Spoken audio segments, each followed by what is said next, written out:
All right, everyone, welcome. I'm going to be describing uh, assignment 5, which is the recommendation report, the newsletter, a 10 slide PowerPoint show, and there's also an annotated bibliography actually that you'll be doing first to help you gather your thoughts and your research. So let's take a look at your color-coded assignment sheet here. When I designed this assignment, I always try to design things to mimic the real world. And oftentimes, what you'll have to do is gather a bunch of research or a bunch of thoughts, ideas, some specific concept for your workplace or public life or whatever it may be. And you'll wind up writing different things on the same concepts, on the same data, on the same research. Different audiences, different purposes. Perhaps the purposes are more or less the same, but different audiences. There's a variety of things that happen. Um, but when I designed this assignment, I wanted you to have some research that you found and then have to write in different genres that are common to tech writing. So perhaps enough said about that. And that's essentially what I'm saying in the first line here. You need to collect some research, synthesize it, and distribute the information in a variety of genres. Um, what we're going to be looking for here is three academic articles or book chapters, articles on business writing, science writing, textbooks on science writing or business writing or whatever field you choose to go into. There's plenty of really good research articles on really refined fields of writing, studies on medical students during their first year of medical school or their last year of medical school, advertising and marketing, arts administration. So you won't find a shortage, you won't have a shortage of things to look for, and I can help you find those things. Please do email me if you're looking for something in particular. But I'm going to give you a few sources as well, and I'm going to take you through in a later lecture some basic sources where you can begin. Um, okay, if we move down here, I just put Anson and Forsberg in red. That's one article that you'll be reading to start off this assignment. And Anson Forsberg essentially outlines interns' struggles during their last semester of college and beginning an internship in the workplace, and some of the differences between educational writing and then workplace writing. I use it though because it's a great setup for a recommendation report, which is the largest thing you'll be writing this semester, and also the first major document that you'll be writing for this assignment. Um, Essentially, the recommendation report, it sort of works from a problem solution format. The recommendation, of course, being the solution. That's why they call it a recommendation report. So when you read Anson and Forsberg, and I'll go over this a bit more in another lecture, be reading it for the problems that the interns had, and then eventually some of the interns do solve their own problems, or with the help of their managers and supervisors, learn to solve the problems that they had during their transition into the workplace. So do be reading for that. And I start off with this article because a lot of people in the past have used it as sort of a template for their thinking, for defining a problem that they can write a recommendation report on. Many people choose to write on communication problem in a particular field, business writing, science writing, psychology writing, environmental writing, public health writing, whatever it may be. And the way that they identify a problem in that field is sometimes by looking at young writers in the field, recent college graduates, uh, as Anson and Forsberg define, and then the transition into being an expert writer in whatever field you're looking at. So Anson and Forsberg, the article essentially outlines what the problems are, and then you can imagine what the solutions are through your other sources that show what happens when writing is going well, when writers have transitioned into their new workplace culture. So read Anson and Forsberg for that specifically. Your assignment descriptions give you plenty of help in that as well, and I'll be talking you through that. Otherwise, once you've read Anson Forsberg to get a grip on sort of the culture of the workplace, you can locate three more sources. Some of them might just be on writing. Some may be on writers, what good writers do, what novice writers do, mistakes that people make. Um, this isn't necessarily grammatical mistakes, organizational mistakes. It can be a misunderstanding of the differences between educational writing and workplace writing. It can be not understanding how to study up on a genre. It can be not understanding company history, changes in the recent company history. So there's a lot of different sort of cultural things that can change the writing. much like when we looked at our Asian business letters. Those two bore the marks of culture, well, even inside of all English-speaking businesses. Certainly that's a culture, and the way that decisions are made and the way that people act and the way that they perform business can change the type of writing that one includes in any piece of writing. So these are all aspects of culture, and finding three articles will help you figure out um, how to designate and define this in whatever field you're writing on. In green, you see a couple of places where you'll find these. I'll be taking you through these at a later time in a different lecture.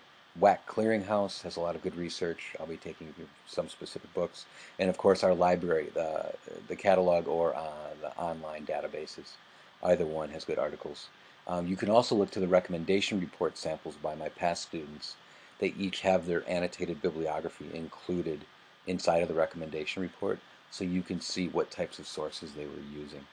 One really good one would be the Veterans Hospital Psychology recommendation report example. If you look at that, that student found some really excellent resources on writing and psychology.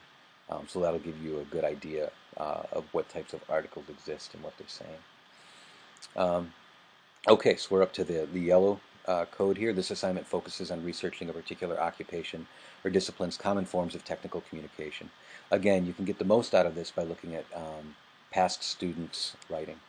If we want to take a look real quick at the newsletter sample, here's just one that's online, and you can see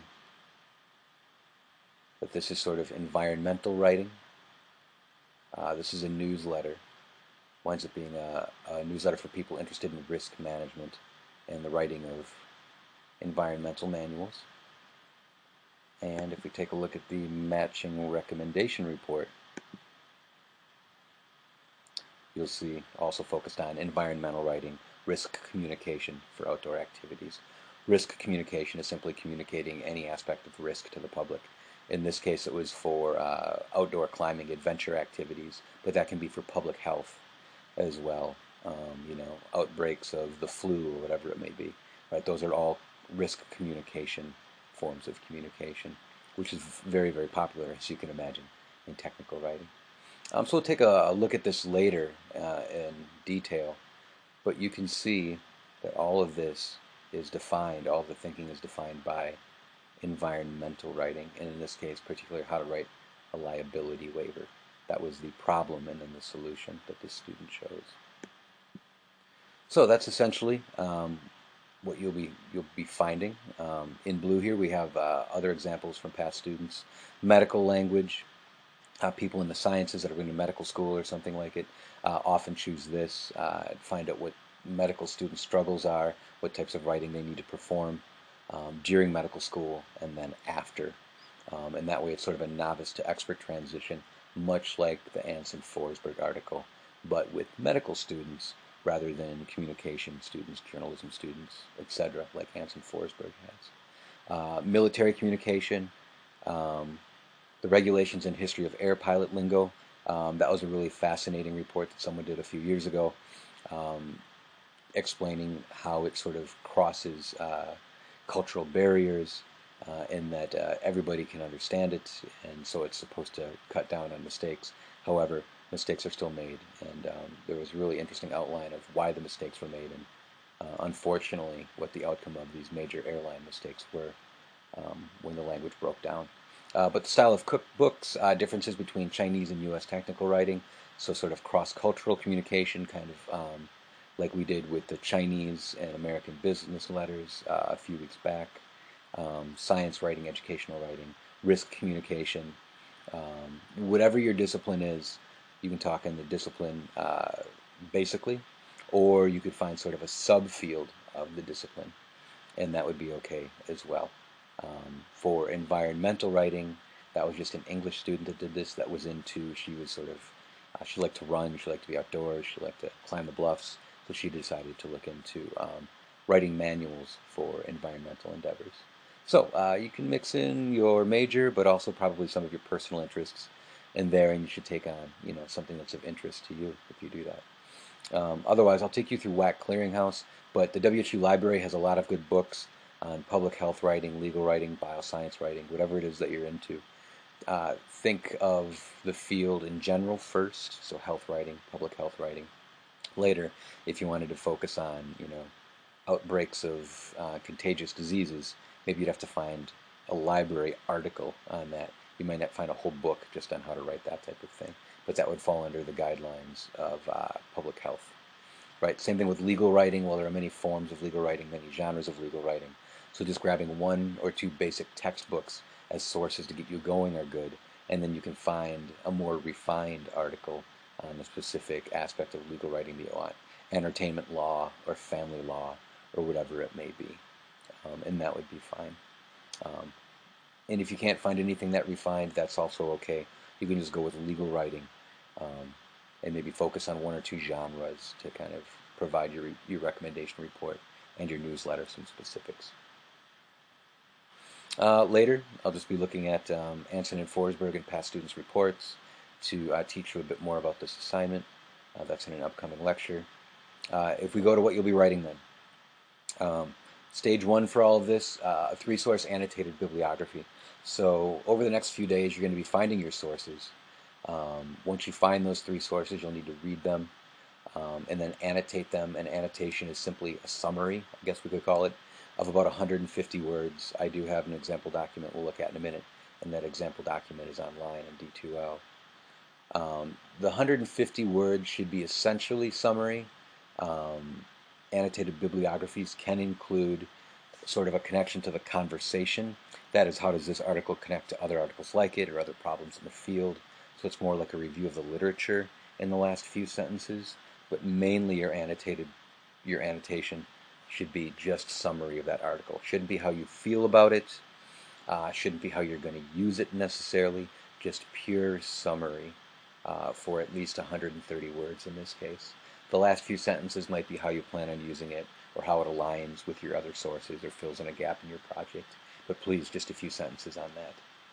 The reason we do annotated bibliographies is because in longer research projects, you may have 50, 60, 70 sources and you'll forget what they say.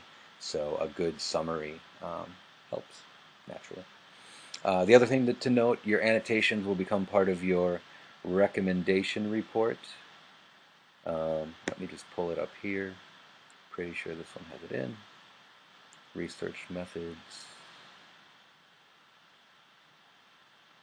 I should say this. I'll talk about this in more detail, but when this course is not a summer course, there's also an interview involved. So you'll see that your examples have interviewing an expert. Because of the nature of a summer course, we just look at sources to make this assignment go. The interview, it takes a long time to do the interview. So, reviewing literature, you have a really nice example here of a good source, the role of authorship in the practice and teaching of technical communication, and then a nice summary right there. And here you've got another source on legal protections from a book called Legal Liability in Recreation, Sports, and Tourism. Seems like a great source for environmental writing, and particularly the waivers. And it's enumerated, but it's still a decent summary of that source. So you should have something like this when everything is said and done. You'll do this first as its own assignment, and then you can see later you'll include this in your recommendation report. Okay. Also, you can look at Chapter 19 when I do a lecture on the recommendation report. Specifically, I'll be going over Chapter 19 and taking you through that as a guide. Most of Chapter 19's individual sections of the recommendation report will transfer. There's a few that don't, like funding, etc. Let's see. We'll talk more about this section here when we talk about the recommendation report. But your recommendation report is future-oriented. That's the recommendation, right? In the green here, I'm mentioning what I already mentioned, that Anson and Forsberg provide you a specific set of problems that writers have as they transition into a new workplace. However, Anson and Forsberg don't have recommendations. Your recommendation report will. So how exactly do you make a recommendation? I'll speak more on this later, but you can reverse engineer a problem. In your sources, you should read for what's going well in a workplace or what good documents look like. and then you can imagine how people would fail to write those specific things. So your problem becomes what you reverse engineer, the potential failure of people, novices, to write a perfect whatever it is in whatever field you're talking about. And so in that way you can identify a problem for novices in the field and then also discuss, because of your sources, what the solution would be, what good writing looks like, or what a good writer looks like, what they do, what good mentorship or management of new writers, new employees looks like, something like that. Which brings us to the role of this assignment. I suggest adopting a persona of auditor or consultant, so that you think of yourself as someone who is going to a company. You've been hired to identify a problem with their writers or their writing, and then you will offer a recommendation to fix it. One thing you do not want to do in this assignment is simply say, here are some grammar errors, common grammar errors that people make. Here's how you fix them. Add commas, whatever it is. We're looking for more culture-based things. The closest thing we did in class to this so far is sort of those Asian business letters versus American business letters. It's not about commas and grammar or vocabulary or reading level, although those things are important. It's more about larger ideas that define the language choice and that adopt the writing to a certain audience for a certain purpose. So we're looking for those higher level rhetorical things: audience, purpose, various sections of the genre, whatever it may be, right? We'll look at the recommendation report later so you can see more of what people are doing. So think of yourself as a consultant. You've been hired to identify a problem, which you'll reverse engineer, so to speak, make up, create through your research sources, and then offer a solution as to what good writing or good writers do. All right, so I'm just saying then we'll analyze the models. So that's one thing that we'll do with all of this. 12 pages, pretty long, and in some ways it's pretty repetitive as an assignment, but good strong topic sentences for each section will make it seem less repetitive because you'll be highlighting new information in each section according to each section's purpose. That's one of the tricks of this assignment. So stage 3, we're actually going to skip over. We're going to go down to this one right here, because this actually, the 10-slide PowerPoint, connects to the recommendation report. I want 10 slides that essentially summarize your recommendation report, the problems and solutions, or the problems and recommendations, however you'd like to think about it. But I want you to summarize your recommendation report as if you were then giving a presentation to this fictional company that you've been hired for. So you identified a problem, you helped them solve it in the recommendation report. Now you've got 10 minutes, whatever it is, to stand up with a PowerPoint show and actually deliver orally the recommendation from the recommendation report. So that's what I'm asking you to do here. You'll note 10 slides is good. Please don't go too far beyond that. I'm looking for conciseness here. Chapter 22 has a nice section on what goes into a good PowerPoint show. Images are good, graphs, tables, sections from the recommendation report, important lines, but essentially you're summarizing very, very quickly everything that you wrote into your recommendation report. So your major ideas should be there, some of your major research, these types of things. You may find that you have too much in your recommendation report and you need to leave some things out as well. So maybe just focus on main ideas and that would be okay. As I say here, I'm interested in your ability to convey brief, meaningful messages through a visual media. In terms of the visuals, you don't have to be funny. People try to do that sometimes. Please don't. You're better off including visuals that will help your reader understand what you're getting at. And you really don't have to have a lot of visuals. I think of the PowerPoints as something to capture my major idea so that I can go into more detail, yet still have that major idea visually hanging right over my head so my audience does not forget where all of this is going. It's like a topic sentence written right over the top of your forehead, I suppose. Something like that. Below that then, I just outlined the task. There it is. Okay. So those two go together. The recommendation report and the PowerPoint are essentially the same thing. One written and long, one short and oral, so to speak, or preparation support for oral. All right. Last part of this assignment then, still working off of the same sources, the same articles, the same database, whatever you'd like to call it, is the newsletter. 2-page newsletter or brochure. Since we don't do a brochure, you can. I would suggest a newsletter is better, since we've already done the map and similar things to the brochure. So here what you're going to be doing is actually changing your genre and therefore your audience and purpose as well. So now you're writing to either the general public on your topic, or you're an employee at a company, perhaps that company that hired you even, and you're writing to a group of employees at that company, telling them about whatever it is that was important that you learned from your sources that you read. Okay, so again, chapter 22 has a lot of info on a good newsletter. A lot of different features can go into it. We'll be looking at some examples, and I'll be talking about those examples as well in a future lecture. So just here's a breakdown of your audience here. In short, your audience is people with knowledge of your field, but little knowledge of communication. So you're telling them what good communication looks like. It isn't necessarily the same problems and solutions that you had before, but something similar most likely. Again, if you take a look at the newsletters that are online, you'll see that people include sort of special interest stories. The past students have included special interest stories. When they've interviewed people, they've had parts of the interview in there to make the whole thing seem kind of warmer than the recommendation report. The newsletter should be fun, should capture interest. There's graphics. It's sort of quick and splashy, and doesn't have the depth that the recommendation report has. Nor is it as formal or serious. The newsletter has a lot of nifty quotes that are meant to catch your attention. Feels a bit more like journalism sometimes. Is certainly more public and has a lower degree of assumed knowledge in it. So keep all of these things in mind. But you can see what past students have done, and then you can sort of see how to turn your sources into a newsletter.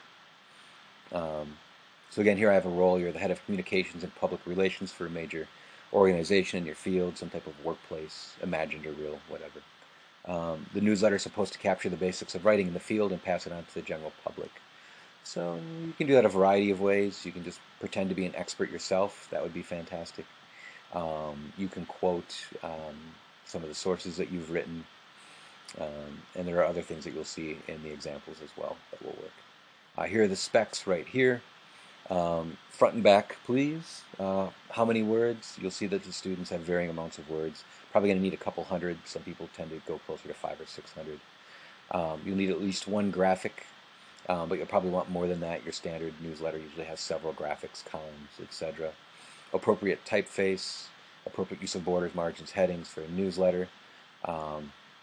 Color, probably. That's a staple of newsletters. You don't need works cited or anything like that. If you cite something inside of the newsletter, you can just simply tag it in text, but you don't need any type of citation or bibliography at the end. Again, chapter 22 can help you out. That'll be good. And the last thing I say here is that we have templates in Microsoft Office. They're kind of glitchy, though, sometimes, so be prepared to save your work so that you can start over easily if you need to. I've had to several times. Publisher works well, although I'm not familiar with it because I'm a Mac person and you can't get it on Mac. But Publisher is a great choice of technology. All right. So all of this starts, we'll go back here, to the annotated bibliography that I'll talk about in the future. But I'll just show one to you real quick. And again, this is online. And so you can see this person, this is from an older example, has 3 sources but only 2 new sources. The Ballantine source here and the Westbrook source, which are really, really well done. And then they have an Anson Forsberg, which you'll be reading for class as the 3rd.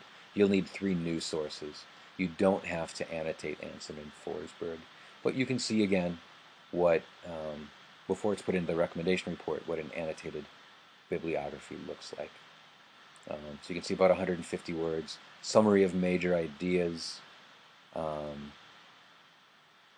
you can see there's not too much by this author on how they plan to use it, rather just basic summary of the material. All right, so that's going to start all this off.